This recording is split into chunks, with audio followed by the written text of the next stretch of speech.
Well, folks, I've got some bad news. I just received confirmation that the price of Canon gear is going up at the end of the month in the United States and the rest of the Americas. Why? Well, I'll break that down for you in just a moment. But if you're serious about staying up to date on the latest camera gear, make sure to subscribe. It helps this channel grow and it keeps you in the loop.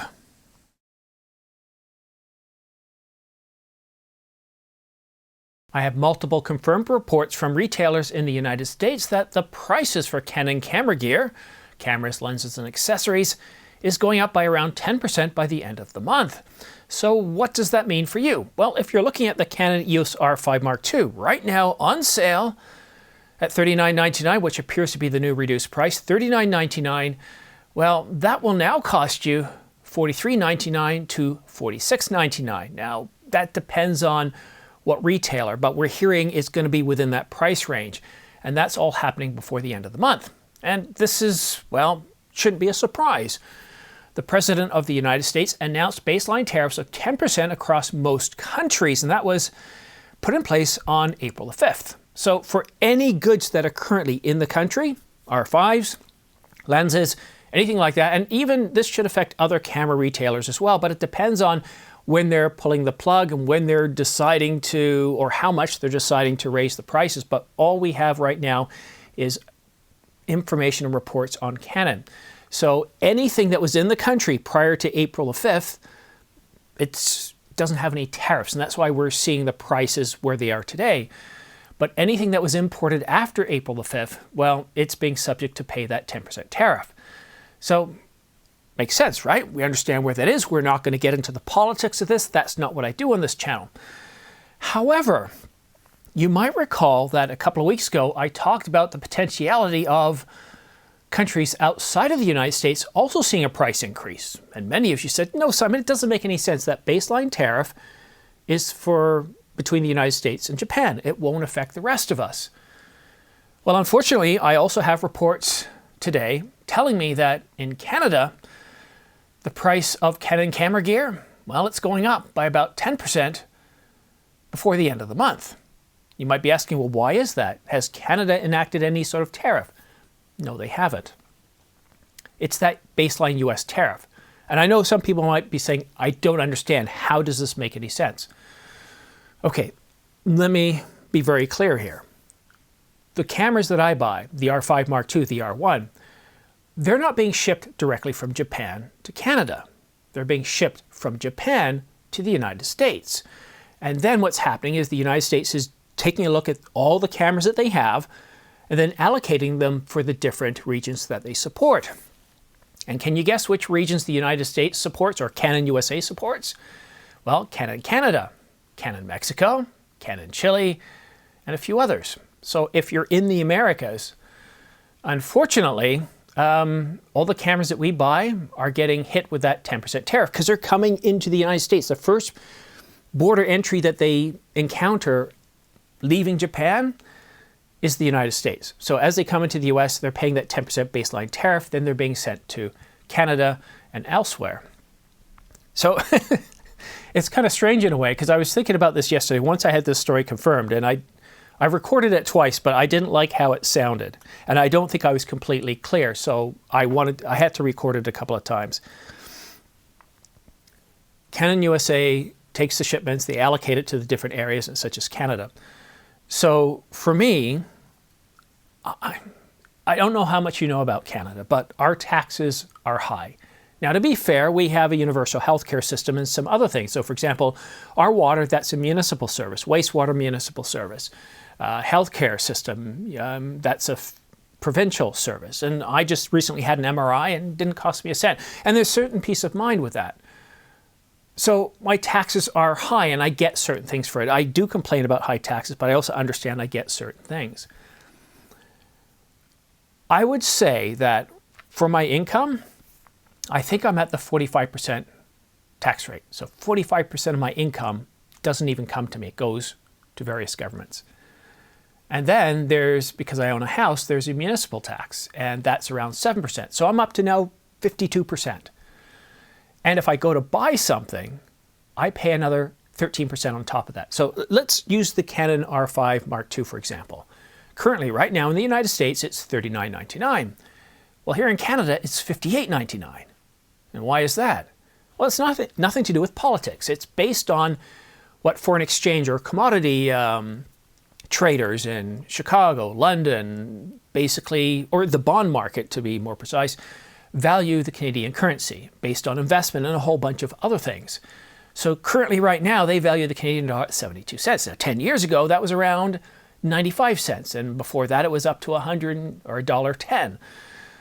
So I'm already seeing the value of a good reduced significantly because of what foreign investors think. Okay, so $58.99.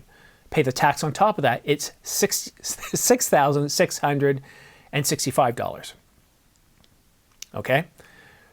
By the end of the month, that price is going to go up because of that tariff that's being levied in the United States to $7,332. And that's frustrating. And if you're living in Mexico, and I haven't been able to confirm with retailers in those other countries, but my understanding and based on what I can see on the Canon USA website, Canon USA is responsible for the Americas.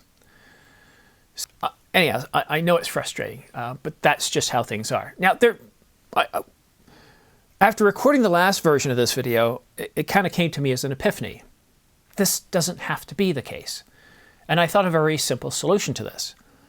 Instead of drop shipping all the products into Canon, in Canon USA in the United States and paying that tariff, drop ship them into Canon Canada or Canon Mexico or somewhere else in maybe Central America, someplace that logistically works based on, I don't know, customs fees, taxes, or anything else. Drop ship them into another country and then have them shipped out. And then that way we don't have to pay that US tariff. Because I got to tell you, while I do appreciate certain services that my taxes bring, I also, like you, have frustration with paying what I believe is too high of a tax.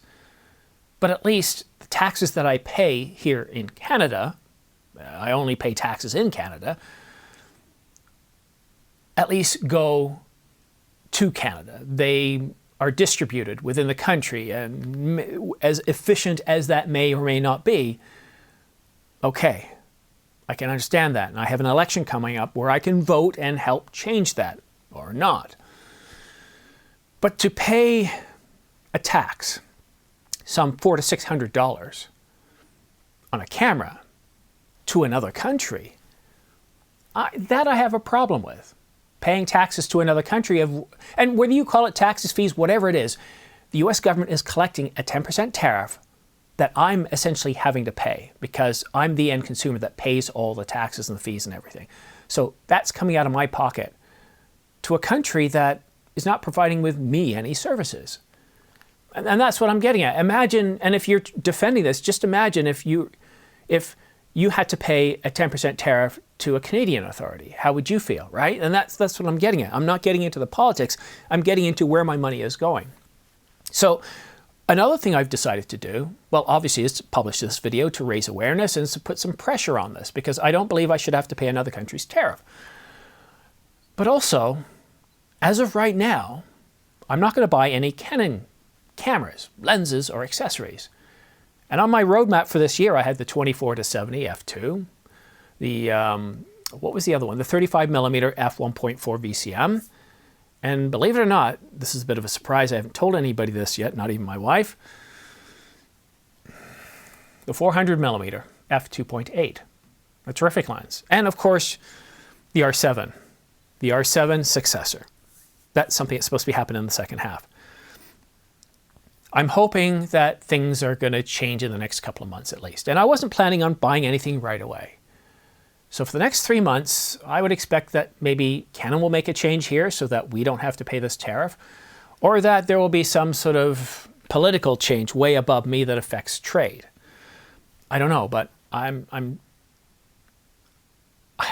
this is not a boycott. I'm not boycotting. I'm just not willing to pay somebody else's tariffs. So I don't know how long I would be willing to not buy anything. Now with the R5, I'm good for at least another 3 years when the R5 Mark III comes out. So I could certainly wait at least 3 years. But with this channel, I like to buy about 10K worth of good every year to keep me up to date on the latest and greatest, not just talk about it, but use it. And so, yeah, I'm still trying to come to grips with this. And this isn't just affecting Canon gear. So anything that's drop shipped into the United States would impact me. So for example, Apple, if I bought this MacBook Air, a lot of times what happens is when I order it, I see it shipping, and it usually starts shipping out of China because most of their stuff is made in China. I'll see the tracking information and it comes directly here, so that's not affected. But other things, such as when I order an Angelbird product, I've got one right here. What often I see is it ships by UPS and it always enters the United States into usually Lexington and then comes to Canada. Now in that case, I think we're safe because the final destination from the shipping company is Canada. So I don't have to worry about that. I believe that's the way it should work. So while it enters the country, it's like if you fly into the United States, or let's say you fly from Mexico to Canada, for example. You're not due to stop off in the US, so you don't have to go through US customs. But if there's an emergency, well, that plane will have to touch down into the US. And as long as you're on the plane, you don't have to worry about customs or anything like that. And I think that would be similar in this situation. Anything that enters the US merely as a point in the chain, you're covered. The problem with Canon and other companies is they actually send it into the US, it's received into the US, they do something, where they put it into boxes, where they put in other pieces of paper, like the FCC piece of paper, or other things, I don't know, and then they ship it off into another country. Well, that's where they have to pay the tariff. The importer has to pay the tariff because it's being imported into the US, it's not being shipped through the US. So it's a little bit frustrating. Let me know what you think about this. And also, if you are in Mexico, Brazil, Colombia, or other parts within the Americas, Ecuador, and you've reached out to your local retailer, let me know what they have to say. But at this point, the way it looks is all of the Americas are going to have to pay this price, or pay this increase, basically cover this tariff. So that goes back to the other part of what I said in that previous video. What about Europeans? What about Asians? Well, you guys should be safe. You shouldn't have to pay anything extra, at least in the short term. Now, in the long term, if this increases the cost of doing business for Canon Japan, well, then that will raise the fixed cost. And then, yes, we'll all pay it. And that's part of the inflationary pressures here. So if it helps, if inflation goes up and the cost of doing business goes up, then yes, the prices will go up, but not to the same degree as it would as in the United States, and by proxy, here in Canada. So I think this is a much better recording than the other two. It's Easter tomorrow. I want to wish everybody a happy Easter, and I really wanted to leave on a positive note, so that's exactly what I'm going to do here. Now, the weather isn't great here, and it's cold. It's like -2 right now. It's really cold for this time of year. I was planning on getting the 400mm f2.8 and the R1 for the weekend, but with the weather being absolutely gloomy and everything being brown and a little bit of green, I decided to hold off, and maybe I'll do that next weekend because the weather is just horrendous right now. But it is spring, and if you're lucky to be living in an area where you've got some great weather, turn off the news for the weekend if you haven't already done so. Take your camera out. Find a blind. And do some wildlife photography. Even if you're not a wildlife photographer, just try it. And if you don't do wildlife photography, the key is not going around with your zoom all over the place and, oh, I see something, and then zoom in to get it. It's actually to find a spot where you think birds are going to show up. Like, I know a couple of places where we've got some dead trees and we've got some bushes, and I know we're going to see birds there. So what I'll do is I'll find a place kind of hidden where they can't see me, and I'll wait for them to show up. And then that way, that's where the zoom comes in, where you're able to get really close to them because you're already close, so you can see the details in the feathers. When you're far away and you zoom into the maximum, what happens is you've got a lot of atmosphere between you and the subject. And that results in the details in the feathers not being as good. And that's why you'll see, why do my photos not look good as his? I've got the same lens. The key is you need to get closer. And to do that, you're not going to sneak up on them. You have to be already there. Wait for the opportunity, and then shoot. Give that a shot. Enjoy your Easter weekend. Have a great time because you've already got really great camera gear. And this is one of the things I fear too, is a lot of people are kind of holding off. And so I think we're going to see a bit of a, I think Canon, Nikon, Sony, Panasonic, Pentax, they're all going to have to make some decisions here, because this is going to affect business. I think the problem is, at this point, none of them really know where things are going. And that's the problem I mentioned before. It's that uncertainty, right? That's why I recommend, for you at least, for this weekend, turn off the news, because the news isn't going to help you. It's going to make you upset. No matter what side of the political spectrum you're on, no matter what your beliefs are, nothing good can come from watching the news this weekend. Just relax. And don't even watch my videos. I might not even do any videos. You know what? I might just agree to not put out any videos this weekend. I might record a few for Monday or Tuesday, but I'm going to enjoy as well. But that's it for now. Thank you so much for tuning in. Have yourself a great day, and we'll see you again soon. Happy Easter, guys.